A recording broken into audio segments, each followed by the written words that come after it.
Big Buck Registry's Deer Hunting Podcast, powered by Advanced Takedown Tree Stands, episode number 193. Nick PERCY, Killer Spring Food Plots. Reap what you sow. Please support our sponsors as they make this show possible. Today's show is sponsored by Advanced Takedown Tree Stands, Covert Scouting Cameras, and Morse's Sporting Goods.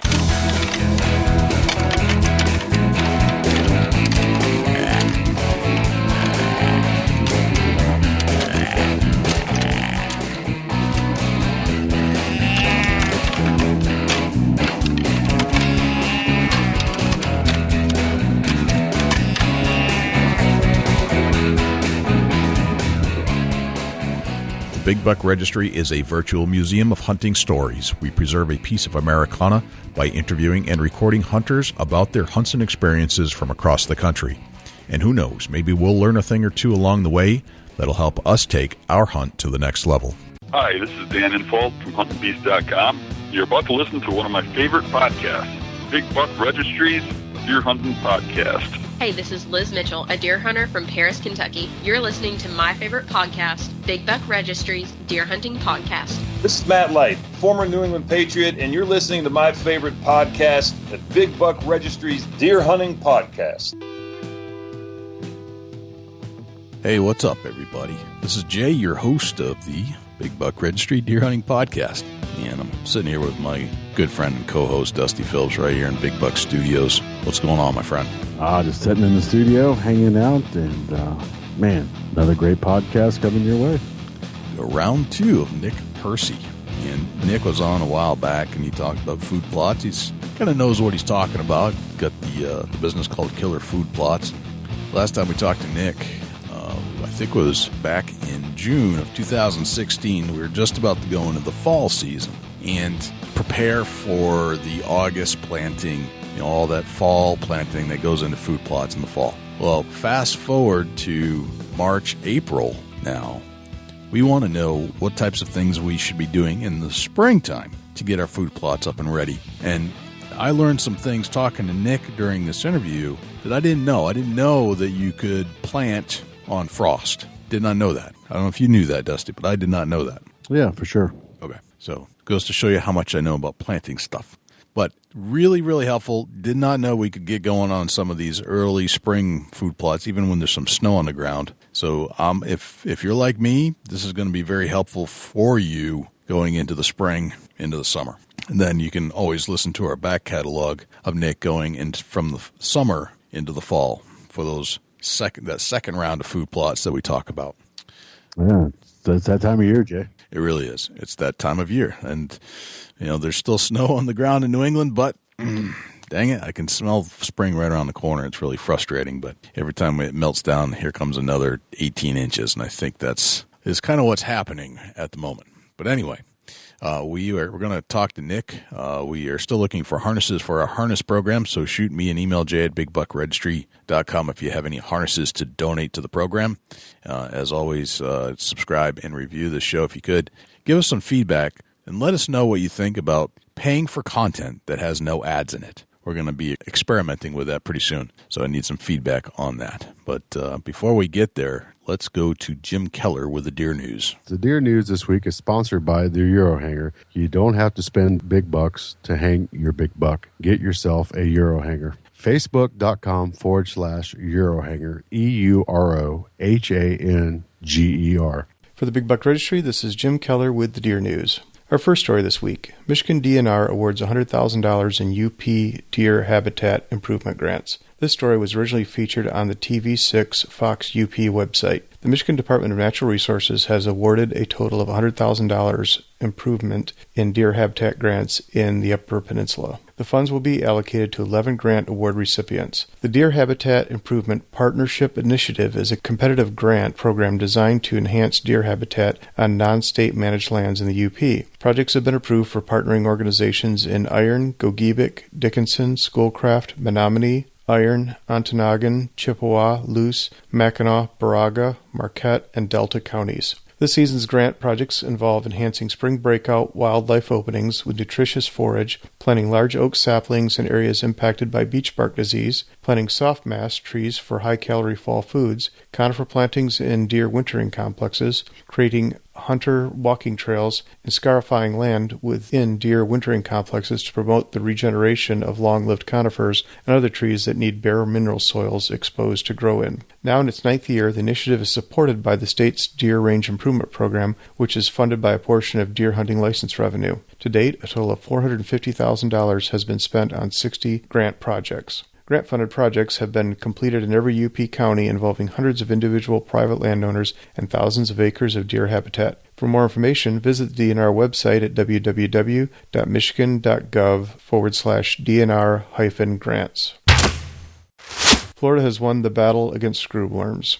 This story was originally featured on the Jacksonville.com website. The Florida Department of Agriculture and Consumer Services says it will wind down its response against flesh-eating maggots that threaten small endangered deer in a national wildlife refuge in the Florida Keys. New World screwworm can eat livestock and pets alive and once cost the U.S. livestock industry millions every year. There hadn't been a U.S. infestation in over 30 years until agriculture officials confirmed in September that screwworm was killing the dog-sized key deer whose range is limited to a national wildlife refuge. The department said in a news release that the checkpoint for the New World screwworm in Key Largo will close at 7 p.m. Saturday. This comes after more than 5 months of aggressive response efforts and no new screwworm infestations found since January 10th.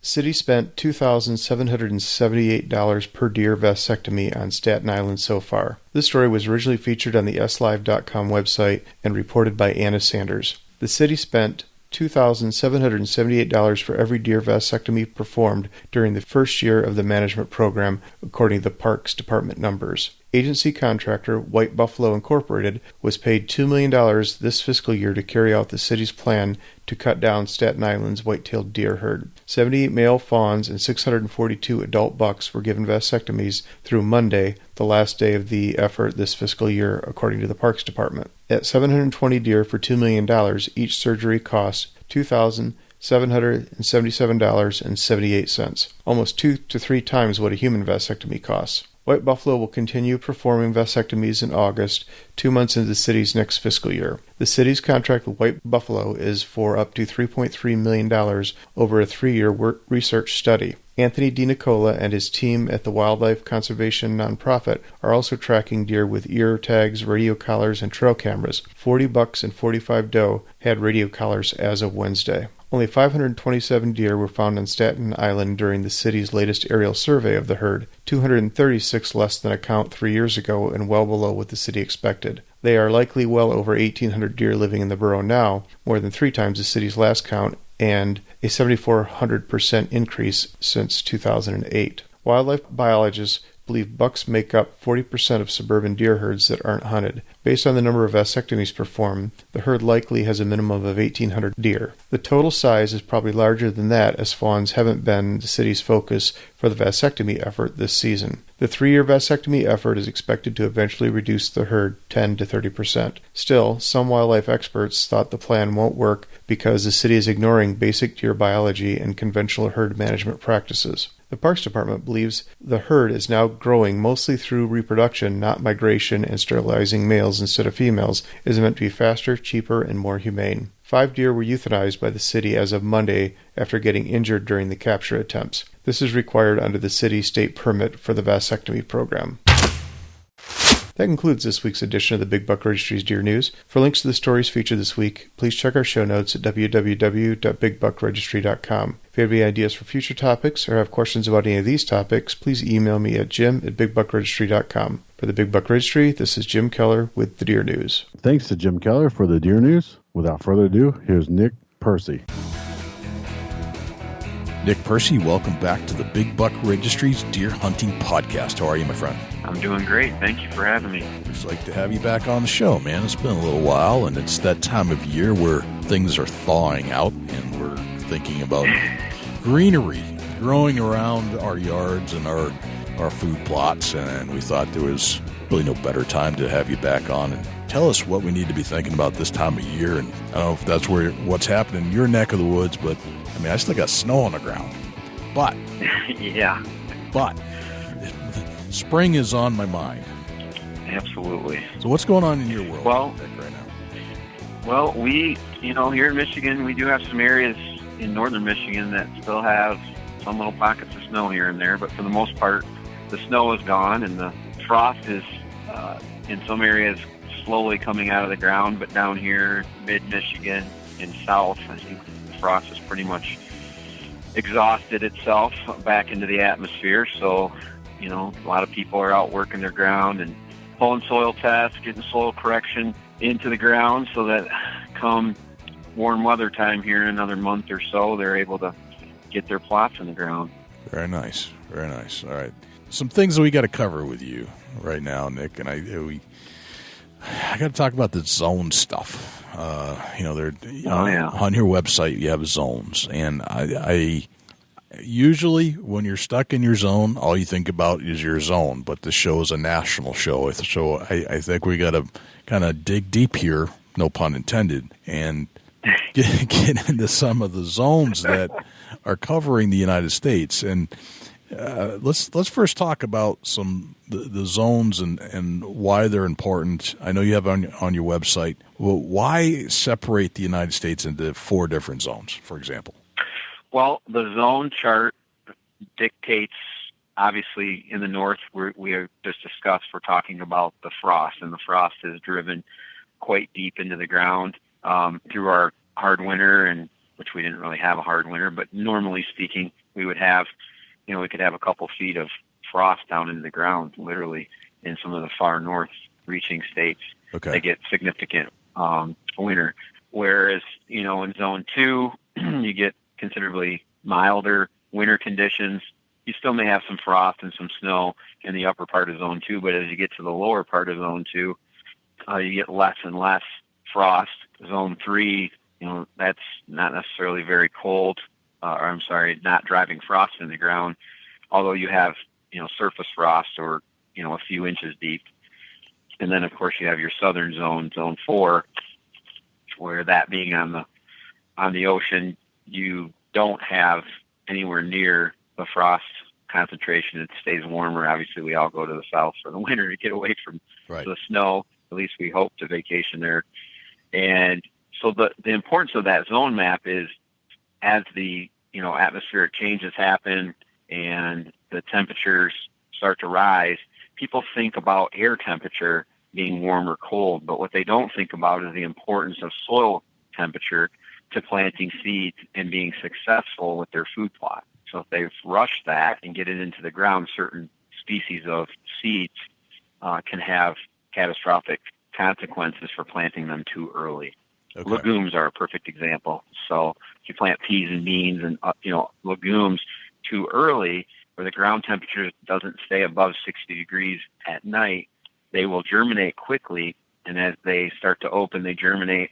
They will get cold and then warm, and they actually mold over, and it kills them. So it's really important on certain species of seed that you understand when to plant that. And we list that right on our packages for the temperature-sensitive seeds.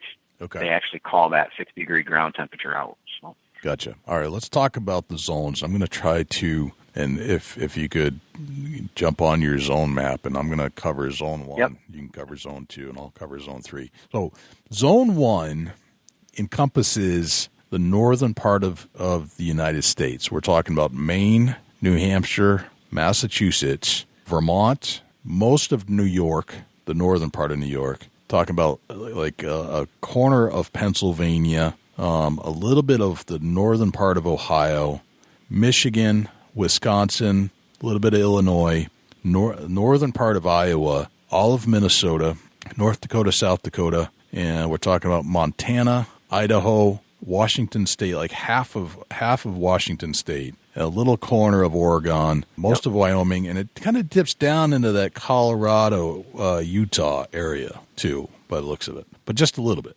All right, so that's zone 1. So what's zone 2? What states are in zone 2 that you recognize? So in zone 2, we are looking at it looks like the latter part of New York, Pennsylvania, Yep. New Jersey, Yep. Delaware, Good. Maryland, Connecticut, Rhode Island. Grabs that little sliver. Then it drops down Delaware, Maryland, part of Pennsylvania, which I may have already said that, part of the majority of Ohio, West Virginia, part of all except the coastal area of North Carolina, Tennessee, Kentucky, 3/4 of Indiana, 3/4 or more of Illinois, Illinois, part of Iowa, Missouri, Arkansas. Then we jump over and catch the top, a little less than the top half of Oklahoma, Kansas, Colorado, all of Nebraska. So it comes up and then it dips down. It comes through Colorado, Utah, jumps up into the south and southwest side of Idaho, loops up through 3/4 of Oregon, and clips the coastal area of Washington. The northern part of probably, I'd call it a little less than third, maybe 1/4 of California and Nevada. Okay. You catch a little bit of the top of Arizona and New Mexico as well. All right. I missed those two. So. All right. And Zone 3, it's kind of the southern part of the state, but not the absolute southern part of the United States. And it's very easy to distinguish. So if you go to let's go to Zone 4. So that's Florida, southern Georgia, southern Alabama, southern Louisiana, southern Texas, southern Arizona, southern New Mexico, and the very, very southern part of California. So if you look at that and you look back at Zone 3, you're looking at southern part, not the very southern part of California, but the midsection of California, the midsection of Arizona, the midsection of New Mexico, the midsection of Texas, the southern part of Oklahoma, southern part of Arkansas, and then northern parts of Alabama, Mississippi, Georgia, and South Carolina, and then the coastal part of North Carolina. That's Zone 3. Yep, and the top half of Louisiana as well. Okay, gotcha. All right, so those are the 4 zones. So that means something to people planting food plots across the country. And if you don't do it in the right time of year, you could be wasting money, is what it comes down to, I think. Absolutely. All right. Yeah. Let's talk about Zone 1. Zone 1's the northern part that we just described. What should we be thinking about for Zone 1, where it's springtime just turned the corner by the calendar? Correct. When is it safe to plant in Zone 1? So what we've been thinking about in Zone 1 is we've been sharing on our Facebook page and Instagram is trying, and at the shows is getting ready, getting out there, getting our frost seeding done. So you can frost seed alfalfa, clover, chicory, some of the grains you can frost seed, but for the most part, we're getting our perennials in the ground, trying to beat the grass and weed development, allow Mother Nature to work for us instead of against us. This is one of those times of the year where we're able to get out there and either overseed our existing clover, perennial, like our clover, chicory, alfalfa food plots, or we're able to establish maybe where we've had a brassica for a couple, 3 years, and it's time to transform or flip that food plot from an annual into a perennial plot where we have a clean slate, not a bunch of grass and weeds. Our brassicas would have choked out or covered up the ground to keep that grass and weed infiltration in the fall eliminated or to a minimum. Then we get our perennials frost seeded, and what frost seeding means is we broadcast the seed right out of our broadcast seeder like we normally would. Okay. And then put our fertilizer out, a little bit of fertilizer out if you have the means to do it. But ideally, you don't even put the fertilizer out right away. You just get the seed out. You allow it to get established, allowing Mother Nature from the heaving of the frost, rain, snow, this lovely time of year, but allow Mother Nature to work that seed into the soil without having to go and turn the soil. There are some advantages to that. That's interesting. So I wouldn't have thought that you could plant or just throw seeds on frosty ground and let snow kind of work it in. But you can do that, is what you're saying. Yep. Yep, absolutely. Fascinating.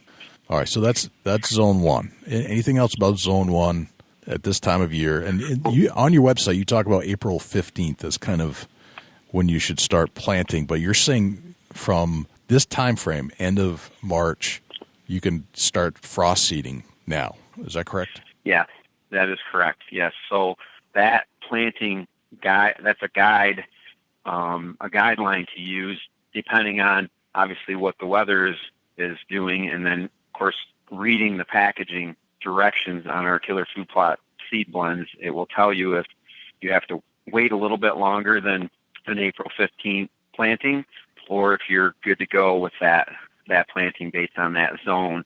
If there's any special instructions, like I said, like ground temperature for 60 degrees, that would encompass our climatized seed blend or our border patrol seed blend. Those two specific varieties need to have 60 degree ground temperature at night. So that's when the sun goes away and, darker than dark, you're not getting the surface of the ground warmed up from the sun. Go out there a few hours after dark, you can literally take a food temperature thermometer and stick it in the ground 3 or 4 inches.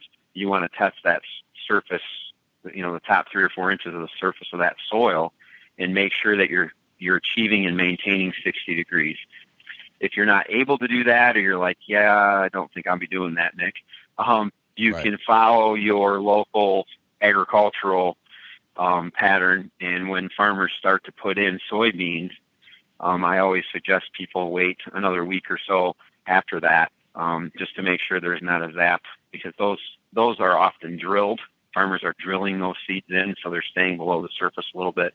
They're less susceptible compared to folks that are broadcasting their seed and maybe don't have it in the ground quite as far. So I say wait another week or so after farmers do soybeans, get them broadcast, work them into the soil, and then make sure you call to pack them down, seal that surface up, get that seed secured in the ground, and you should have no issues producing. Gotcha. As long as you've done a soil test and taken care of your soil, which will be one of the other points of discussion. Yeah, well, as we're going to get deep into that in just a second as well. Okay, so you can, these food thermometers, they cost what, $4 or $5 at a discount store, a couple bucks at a discount store. You can just put them in and find out what your soil temperature is. Now, 60-degree soil temperatures for those blends you talked about, that's pretty warm. I mean, that's got to be, you got to be hitting some warmer temperatures for a while before that happens. It's definitely not happening in zone 1 right now, is my guess, probably across the country. No, it is not. Okay. No, it is not. It's way too early. But for your clovers, your chicories, some of those seed varieties, and down here in mid-Michigan, kind of if you were to reference a zone map, kind of the middle of the zone right now, if you drew a line straight through Michigan, follow that east and follow that out west, I would say that you could start putting in like our deep woods that has cereal grains, that has some clover, and it has some brassicas that are very, very thin and develop quick, and that can actually produce a really nice early food plot to help the deer rebound, give them some additional carbohydrates and fats that they need here in the spring. They should be consuming about 6.5% fat, is our target when when we're out there, we're trying to put supplemental feed out with our core. That's kind of what we target. So they need about that 6 to 7% fat content still here in the spring. And then as we transition to summer, that drops considerably, down to about 3%. So. Okay. All right. So skip over to zone 2, which is kind of that middle section of the United States, as we described a little earlier in detail. That shifts 15 days earlier than zone 1.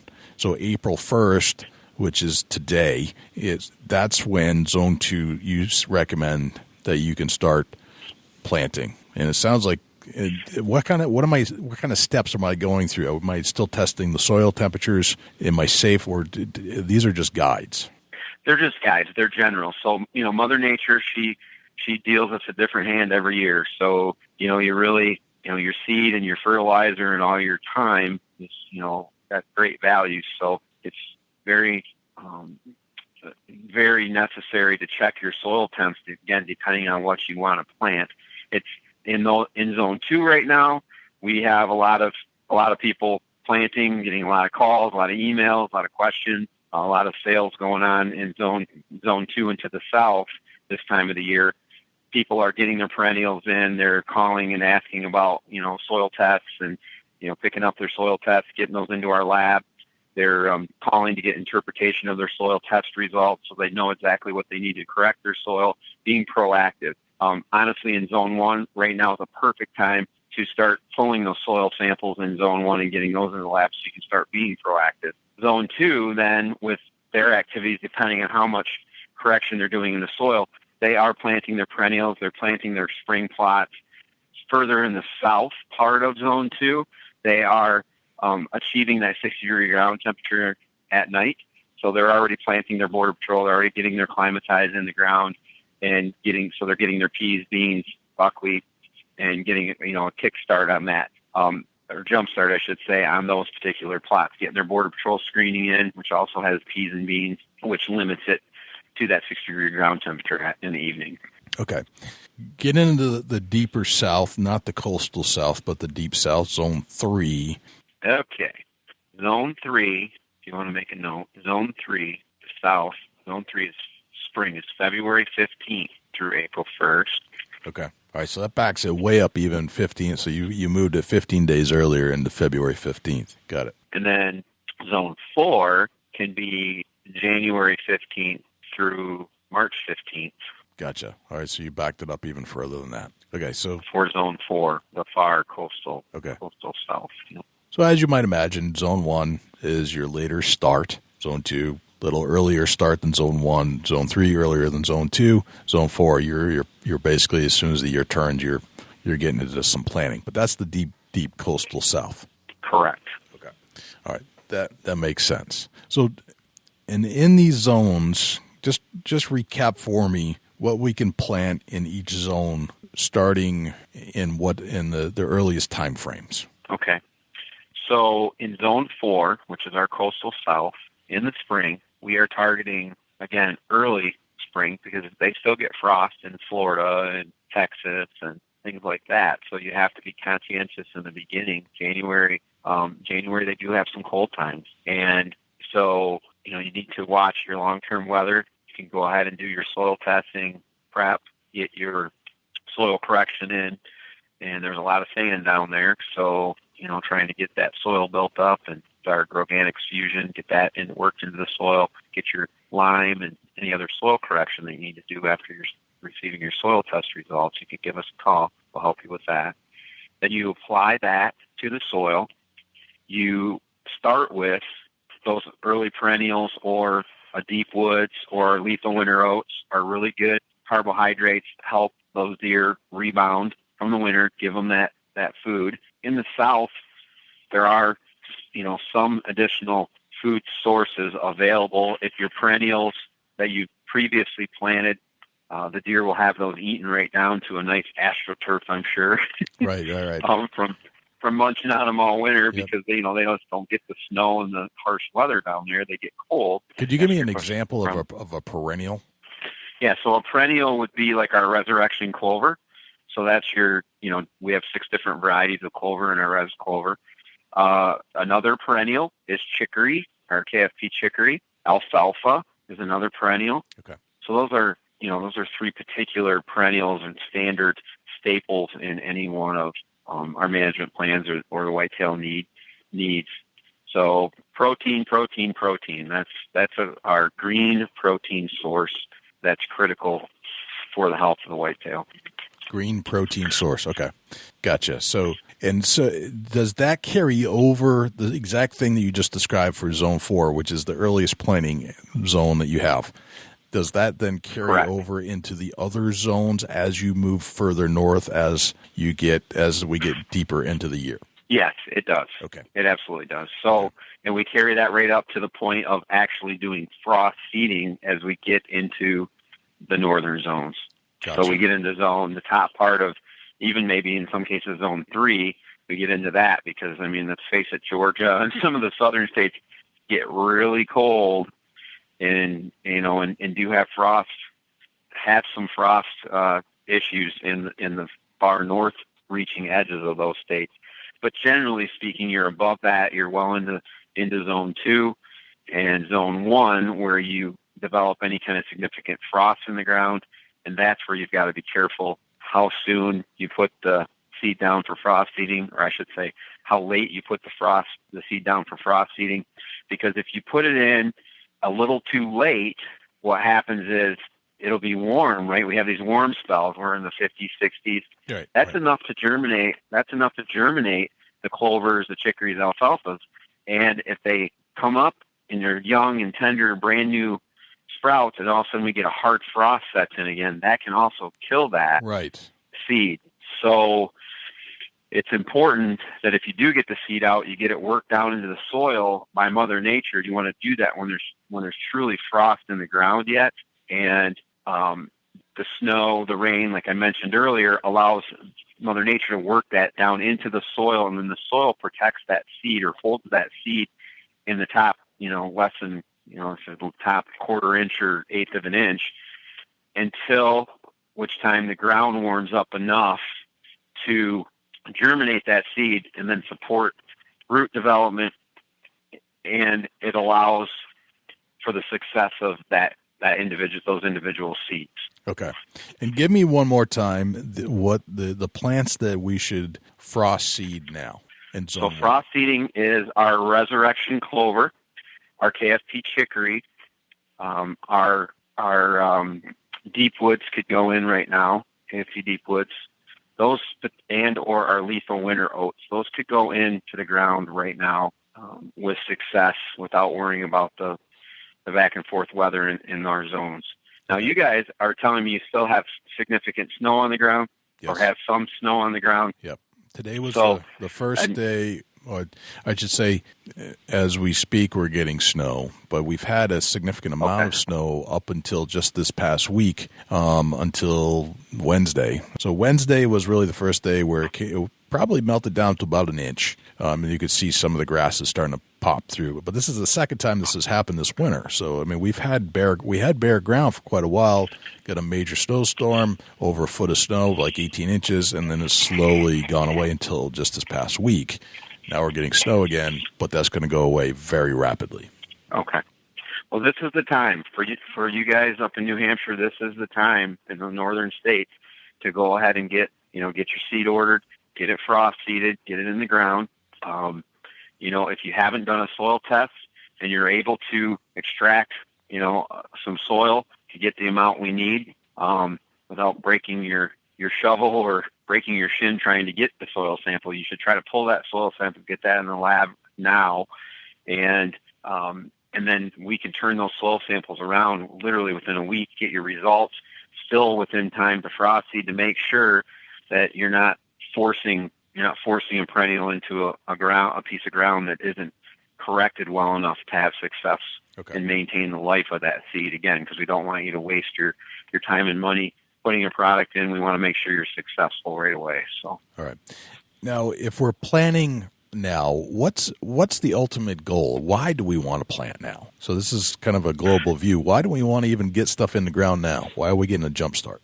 Well, spring food plots and protein that are full of protein are very, very critical to helping your whitetail deer herd rebound from the winter months, from Mother Nature not really producing a whole lot of food throughout the wintering months, especially in the north. It's very, very critical because those deer have been struggling with snow, and it's been covering up a lot of the leftover food sources. There's nothing sprouting out of the ground. It leaves them to feed on the natural browse and the new buds that are coming out on the trees from about 7 foot on down. If you really inspect your landscape and look at your bushes and your trees, you'll be able to tell pretty easily your deer density numbers in any particular area based on how many of those buds still remain below 7 foot to the ground. Right. When they're all nipped and gone, that tells you that you had a pretty high deer density or population around your area. And as we progress into spring and leaves start to come out, you'll start to see what looks like a bowl cut. Like you took scissors and cut put a bowl on your head and cut it. That's what a lot of your field edges, a lot of your woods throughout the woods, they're not going to have vegetation growing from 7 foot down. It's going to be very wide open and scarce. And so it's very, very important. They're edge creatures. That's what they live on. Besides their pork steak fat, the only food they really have are those type of browse and or, dead beech leaves and pine needles, which are not very beneficial in any way, shape, or form. They might help them cure some hunger pangs for a moment, but give them something to crunch on, but there are really no health benefits to them. So it's very, very important that we have late winter and early spring food plots that we would plant in the fall that can help to carry our deer through to the spring. But those perennial plots are crucial, very, very crucial at the beginning of the thaw to allow in the green up, the earliest green up comes from your clovers and your chicories, and have those high protein food sources. Our resurrection clover is 35-37% protein. Our chicory is in excess of 40% green protein. So very, very palatable, and that is crucial to help those deer. Gotcha. That makes sense. Mammals, as they go through their diet and starvation and that whole chain of events. So a mammal will first burn glucose. Then when it doesn't have glucose, it'll burn fat. So when it doesn't have fats, it'll start to burn proteins to turn that into some kind of a food source. And then the minerals go. So as your deer are starving, coming out, and they're filling their bellies with things that are not nutritional, like pine needles, then you're getting into calcium coming out of their bones. You're talking about protein coming off of their muscles. So it sounds like adding more protein right away and probably minerals of some sort to replenish calcium deposits on their bones, and then make your deer herd healthier, faster. And then, of course, the ultimate goal, if you're trying to grow large antlers, would be to have excess nutrition for the rest of the year.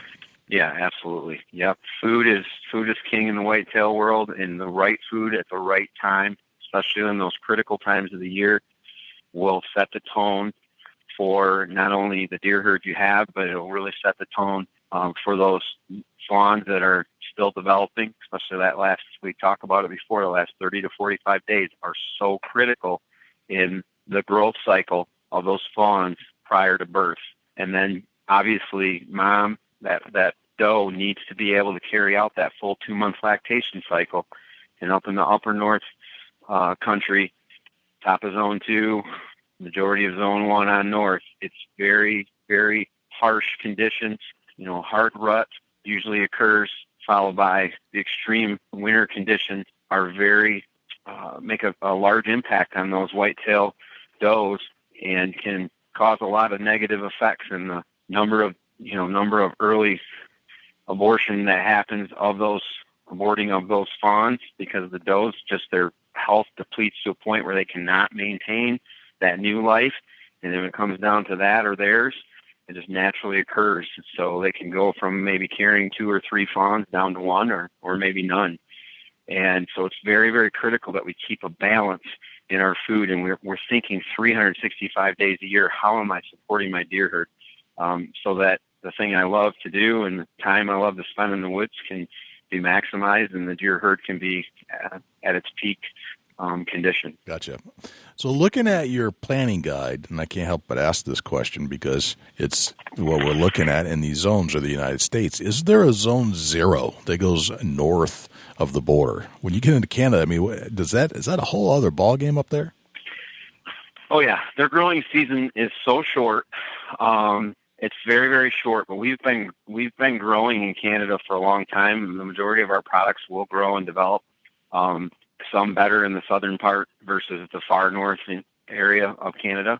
But again, your perennials, we've been able to successfully grow and maintain perennials that don't frost kill, because sometimes the frost can get so intense on certain species of plants that they just will not survive more than one season planting. So you can't maintain your perennials. And like our chicories do very, very well up there. They put down a 14 to 18 inch taproot about the size of your pinky once it's established. Alfalfa puts down an extremely deep taproot, and so that seems to do fairly well. But most of the time in Canada, we're focused on replenishing and supplying food sources from annual seed varieties. So, Okay. whether those are your spring, summer, and fall kind of all bleed together in Canada. You kind of go from winter to a little bit of spring, summer back into fall, winter. So it's Right. pretty fast. Yeah. Pretty fast. They have a really, really nice couple of weeks of summer up in Canada. They really do. Yeah, exactly. Right. Couple weeks. No. All right, so we talked about these things you can plant and when to start planting them, but it doesn't do you a darn bit of good if your soil isn't right. So I'm going to turn the microphone over to Dusty, and I want to get into some of the other details of what we need to look out for, what are some of the things we need to adjust. When we do lay down these seeds, what has to be perfect other than temperature of the soil? What kind of other things should we be thinking about? Getting into that a little bit, I want to break it down, Nick. Nick, can you help us out? Can you break a soil sample down exactly what you're going to do with the shovel and how we're going to break it down? Sure, absolutely. So when you have decided on the location you would like to put your food plot in, one of the tools that we often use is a soil plug puller, which is like a hollow tube, kind of a sharp edge and a little step on it to drive it down into the soil. But most people don't have that tool available. You can buy it online. You can buy it from us. We can get them. And those will also be on the new website. We're working to put those on, so we have those tools for folks. But a simple pointed garden shovel, yard shovel will be no problem to pull the soil sample with that. You don't need, an elaborate soil puller. However, what you want to do with that shovel, and I say we take that and like a little hand garden shovel, those would be your two tools to go pull the soil sample. And you want to go down about 3 to 4 inches below the root structure of what's growing currently. So that could be grass and weeds. It could be an existing food plot that you've planted in the fall, that, you've got some decaying turnips and radishes or whatever maybe you planted, or you want to go down about 3 to 4 inches, take away that topsoil, that surface soil, and then take that small handheld garden shovel and take a scoop. Now you out of that soil and put it into a bucket. I usually take a 5-gallon bucket, and even I have the soil puller. Otherwise, I grab a shovel, and we're going to take those soil samplings from multiple locations in a food plot. It's important. If you have a half-acre food plot or even a quarter-acre food plot, literally your soil can vary from one corner to the other or from the middle to the end.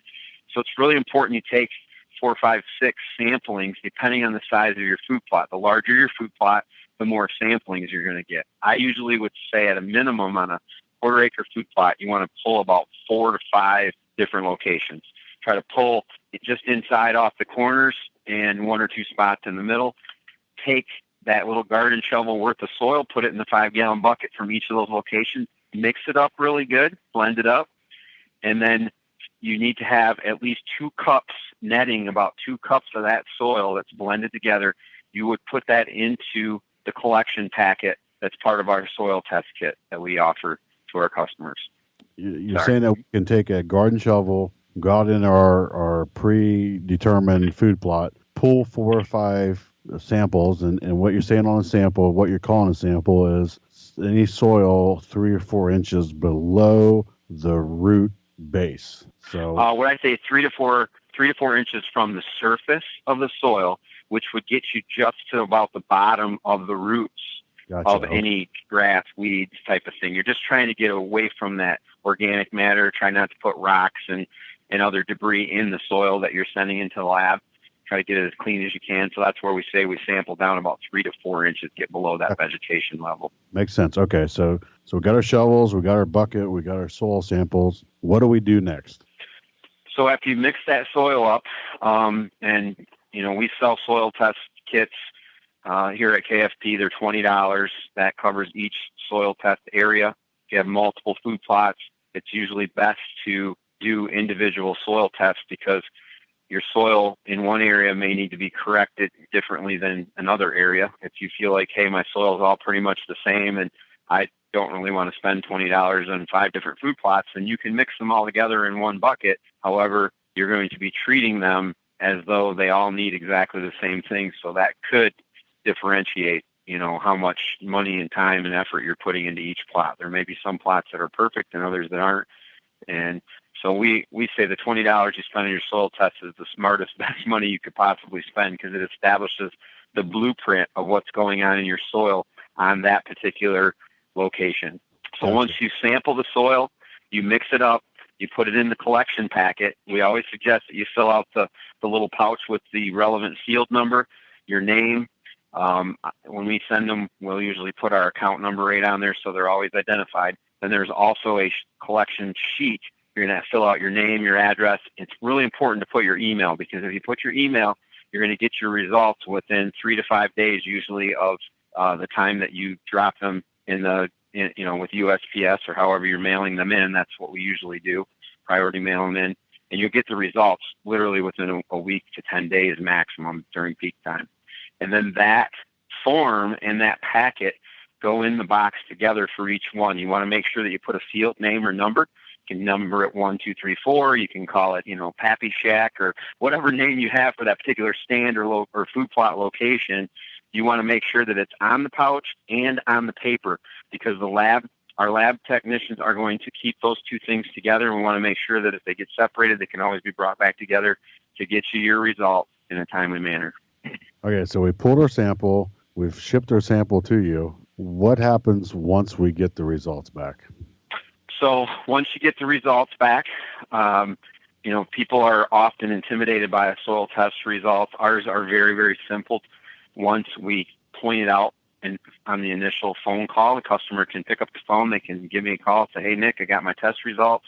Do you have a few minutes to go over them with me to explain it to me?" And myself, my wife, one of our pro staff, whomever takes that phone call, we're able to explain from left to right. The first thing you're going to see is how many pounds per square foot or tons per acre of lime that's required if you have to correct your pH in your soil, which is a very critical thing in order to be successful.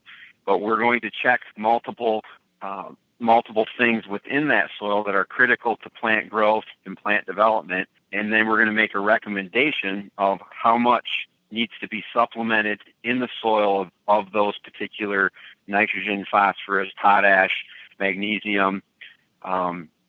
The nitrogen levels are really critical in growing certain plants, whereas, others don't need as much. So we want to be able to establish what is missing in the soil, where the holes are, and what we need to do to fill them. And we will help translate that for the property owner, the customer. And we'll also explain how to read the soil test results. So in the future, when they do soil tests, it will be much easier for them to feel much more confident in understanding what's being shown on the piece of paper, so that they can go to their local co-op or their local extension and be able to get the products they need to do those correcting of the soil. So once we've got our soil sample, we've contacted you, Nick, and you give us the recommendations on what to apply. Now, a lot of times that a hunter doing a food plot that may not have the equipment. Is there different methods to applying lime and different limes that you can put on the field?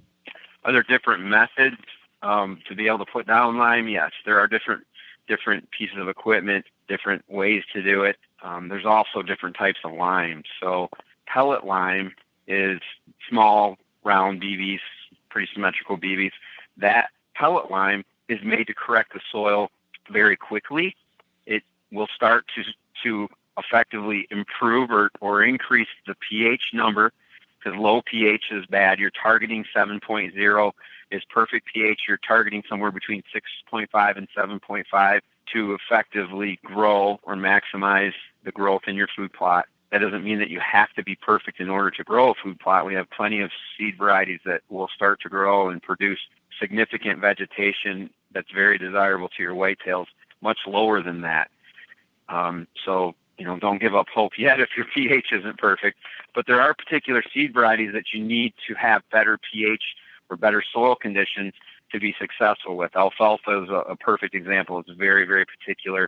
It likes to have perfect 7.0 pH and other conditions within the soil to be ideal.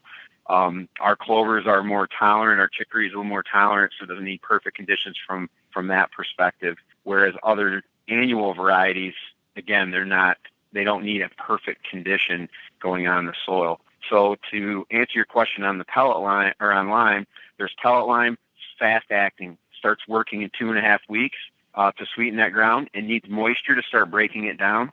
And lime, very important, lime neutralizes soil. One particle of lime must touch one particle of soil to neutralize it or to get it to that 7.0 state. And so it's important that you work lime into the soil. Now, if you have no equipment, but you can get it like a heavy tine rake, what I encourage people to do this time of the year when there's no vegetation on the ground, get that pellet lime out there. If you're going to use ag lime, you have limited ability to, or limited access with equipment, or don't have tractors and big ag lime spreaders, you can buy like 40-pound bags of ag lime, split the end of it open, and sift it out by hand, kind of tossing it back and forth. I really encourage people to wear a cover, a face guard, or something, a mask over their nose and mouth, because lime is really nasty stuff to be breathing in and getting in your lungs. So I would always encourage that, especially with powdered lime. But even pellet lime, when you're running out of a spreader and the wind blows the wrong direction, it's not a good thing to be inhaling. So, but you work that out you dust that out into your seed bed, take a heavy tine rake, and just scratch and work it into the surface of your food plot.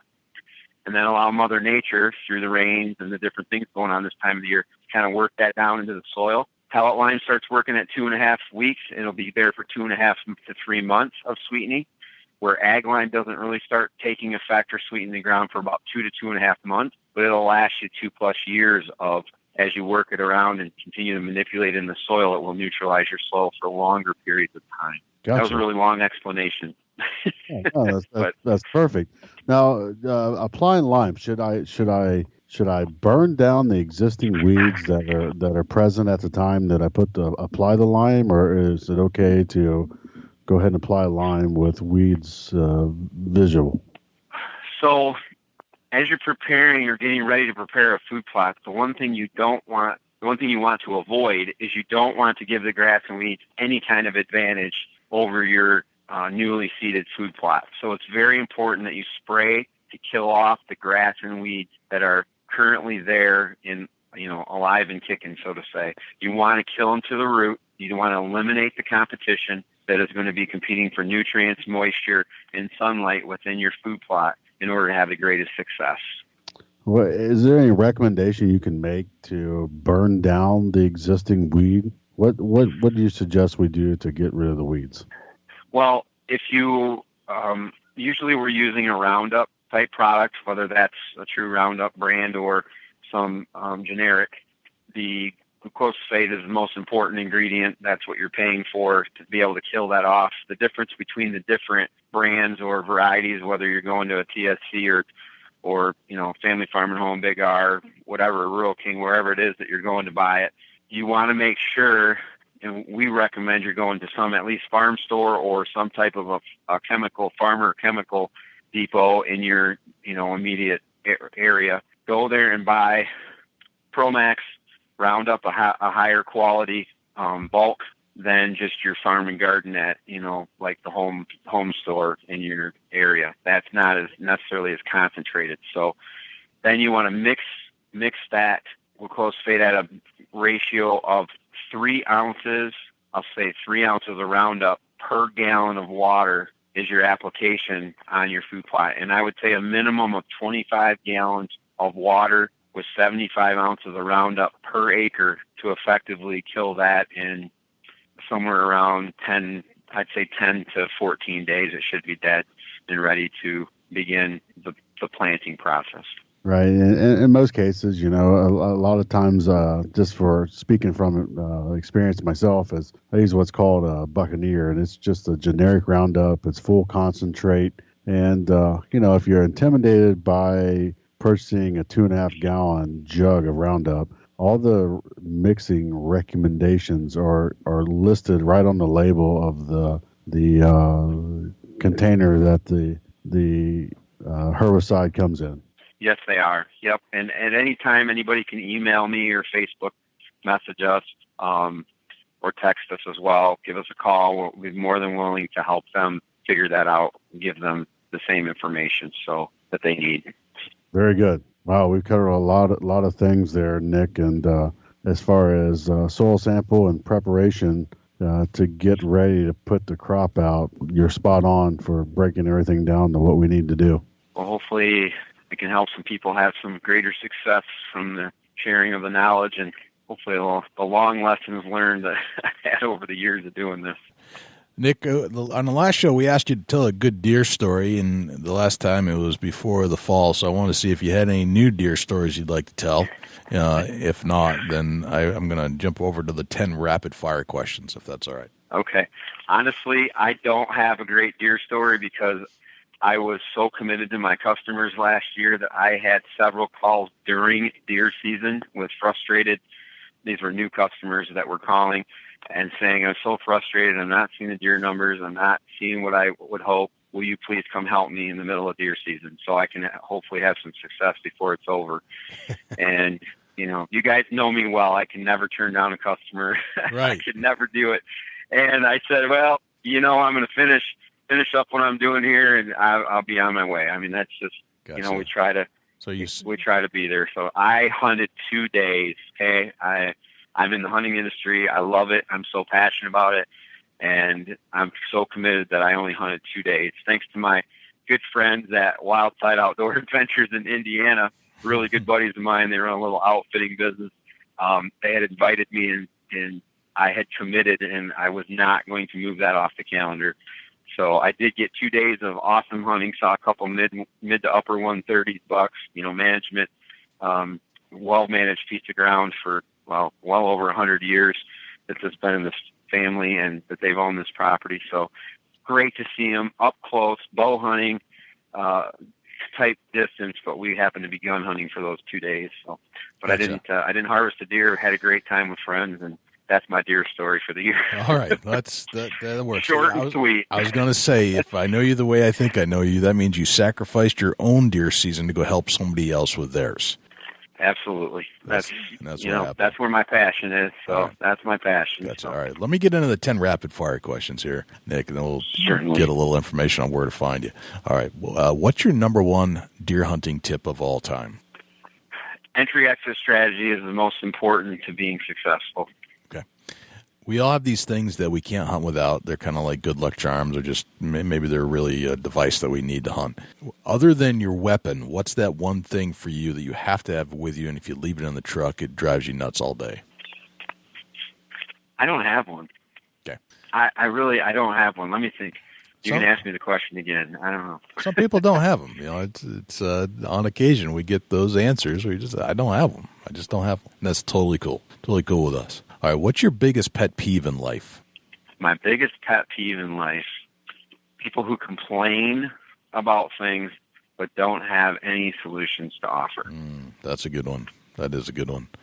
All right. You're at a hotel lobby at a convention somewhere in the world, and they ask you what you do for a living. What do you tell them?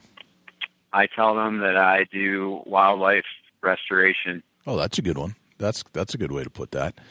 All right. How old are you today, Nick? I am 45. You're 45 years old. What would you tell the 25-year-old Nick PERCY knowing what you know today?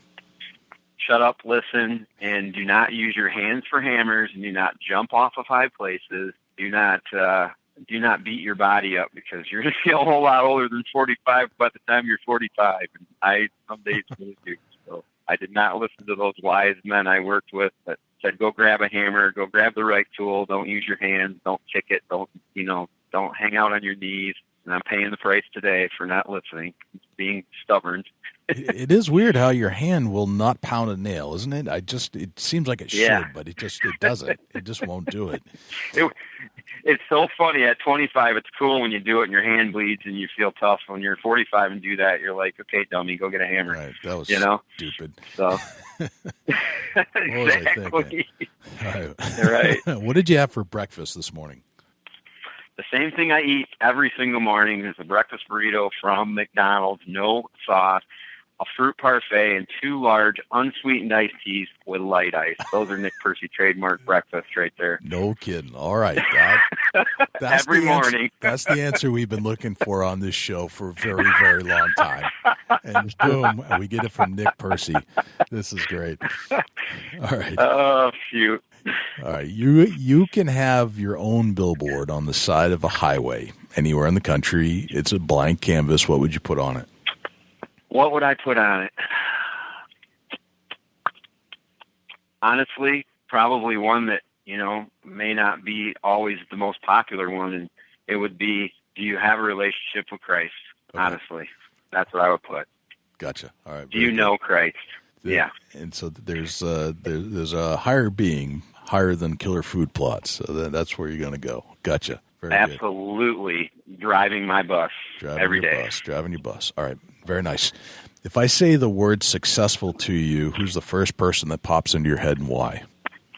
Who's the first person that pops in my head for successful? One of the most influential people in my life is Dale Carnegie. And just the importance of people skills, caring about people, being a servant to others in your quest for success. Success comes from having integrity, doing what you say you're going to do, caring about others, putting other people before yourself, trying to make a difference and impact people's life for the better, and being remembered for it. That's awesome. I'm actually a very big Dale Carnegie fan myself. That's a fantastic answer, and I haven't had that one yet either. All right. If we go to, let's see, what's a typical day in the life of Nick PERCY look like? Oh, well, it's pretty crazy, pretty hectic. Get up every morning about the same time, brush my teeth with my pattern. I get up, brush my teeth, turn the shower on, make sure it's warm, jump in, jump out, go to McDonald's, gotta get my breakfast burrito, my 2 iced teas, my fruit parfait, head to work, rolling to work, certainly after 8 o'clock every single day, because I've been up till probably 3:30 in the morning, answering customer emails, Facebook messages, sending quotes. I begin my day as a program engineer, checking emails, trying to respond to, I deal a lot with Europe, my European colleagues, because I am responsible for a lot of the European model vehicles and launches, new products that we're going to be launching. And then jump into my meetings, do my work day, which can sometimes, it seems like lately, go till 7:30 at night.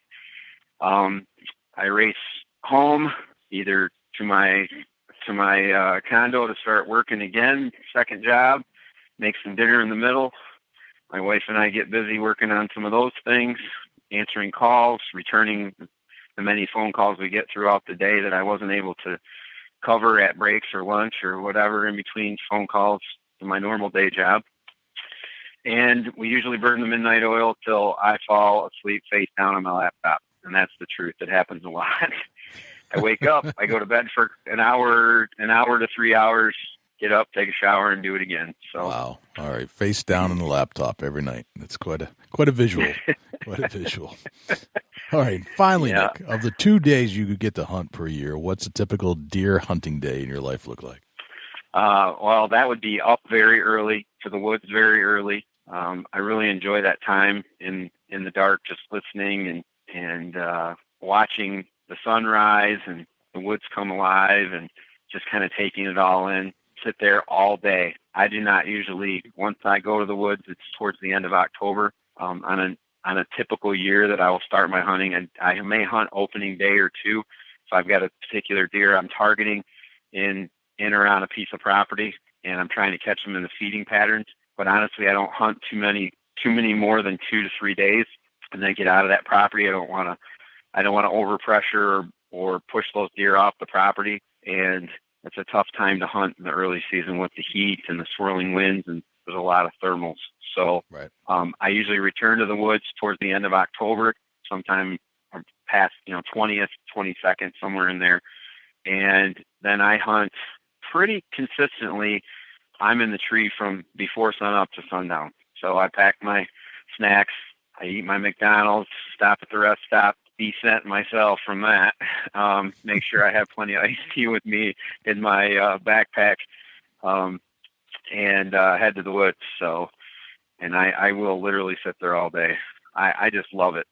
Napping is part of hunting to me. So right. I don't sleep very soundly, and that's kind of my regain my sanity time of the year. It's interesting you say that because just looking back over the years of the great days that you've had in the woods, the best days that I've ever had involved some kind of McDonald's meal, whether it be breakfast or a lunch, and a nap in the woods. Those always somehow were connected to some of the best, most successful deer hunting days I've ever had. So I'm with you.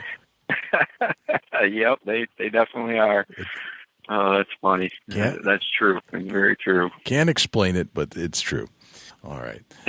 So, Nick, if we wanted more information about you or Killer Food Plots, or had more questions for you, it sounds like you answer a lot of emails from customers, and I'm sure we touched on a lot of subject matter in this show, and I'm sure we've left a lot of questions to be unanswered, and there probably will be some more questions to come.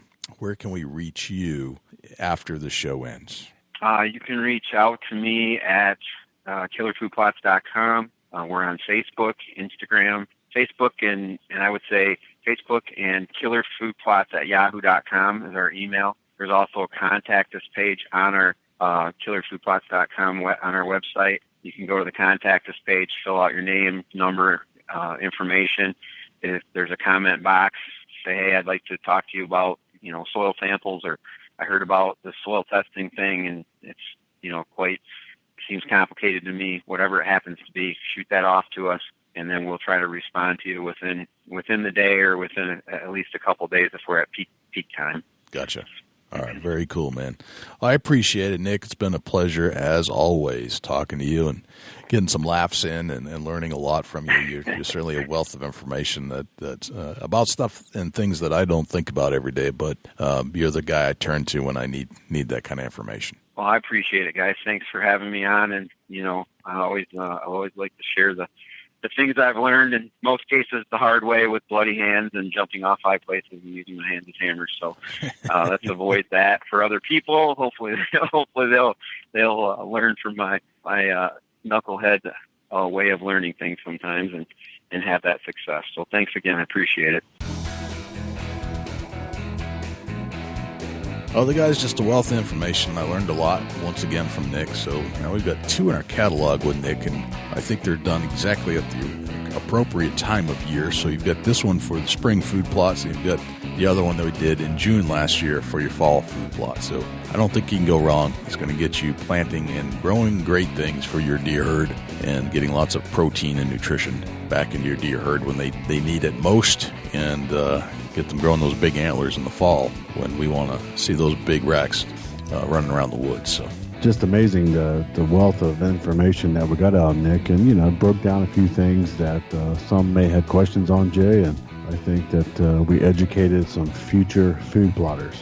I agree, and learned some things that I did not know as a novice food plotter, and I am admittedly still a novice and dabble in the stuff. So very helpful stuff for me, and I'm sure it'll be very helpful for lots of other people.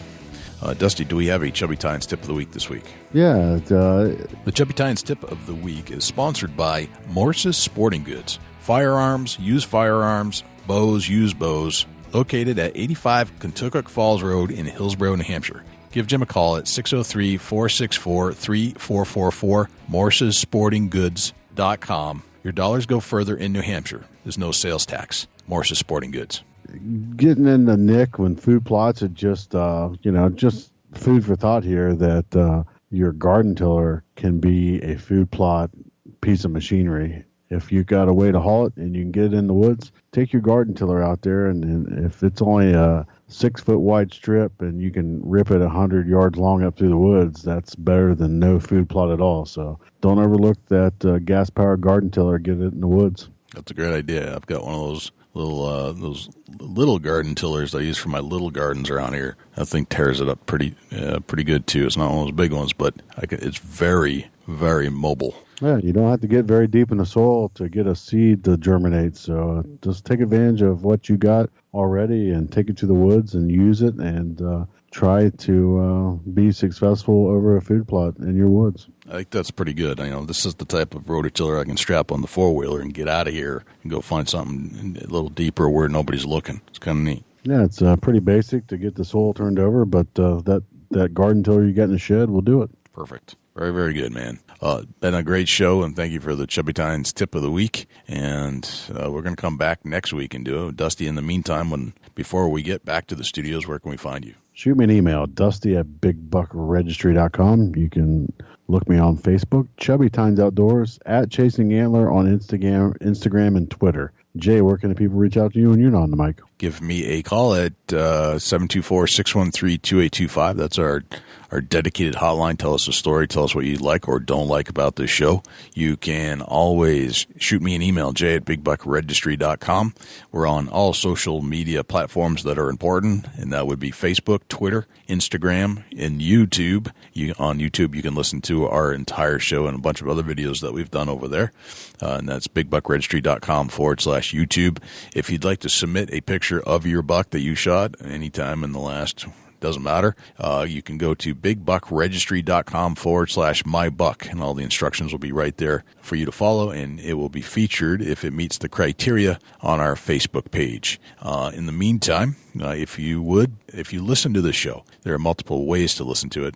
I don't know how you do it, but if you are an iTunes user, please leave us a review and subscribe to the show on a weekly basis. We are also on TuneIn Radio, iHeartRadio, Stitcher, Blueberry, and of course, as I mentioned, we're over on YouTube as well. Dusty, I think that's everywhere we are at, and I think that's a wrap, my friend.